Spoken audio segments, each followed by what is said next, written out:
நன்மையான காரியங்களை செய்திருக்கிறார். ஆண்டவர் இயேசு ஒருவரும் அவர் விரும்புறது ஒருவரும் கெட்டு போவது அவருடைய சித்தம் இல்லைங்க. ஒருவரும் கெட்டு போவது அவருடைய சித்தம் இல்லை.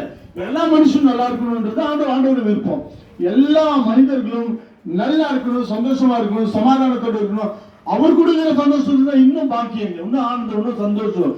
இந்த ஆண்டவர் எல்லாரையும் நேசிக்கிறார், எல்லாரையும் நேசிக்கிறார். இயேசு நம்மை நேசிக்கிறவர். இந்த உலகத்துல இருக்கிற அன்பு அதெல்லாம் பாத்தீங்கன்னா ஒரு நாள் மாறிடும், மறைஞ்சு போயிடுங்க. ஆனா இயேசு கிறிஸ்துவின் அன்பு அது மாறாத நிலையானது.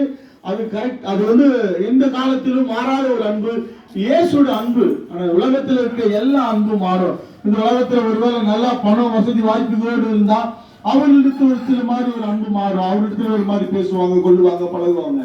ஆனா ஒரு மாதிரி ஒரு பணம் இல்ல, இந்த உலகத்துல காசு இல்ல, ஒண்ணுமே இல்ல அப்படின்ற மாதிரி அவங்க கிட்ட பழக்க வழக்கங்கள் ஒரு வித மாதிரி இருக்கும். அருமையான சகோதரர்களே, சகோதரிகளே, தாய்மார்களே, பெரியோர்களே, இந்த இயேசு அன்பு எதையும் பார்க்கறது இல்லைங்க.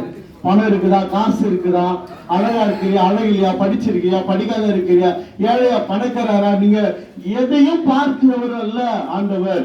ஆண்டவர் இயேசு உள்ளத்தை மட்டும் பார்க்கிறவர்.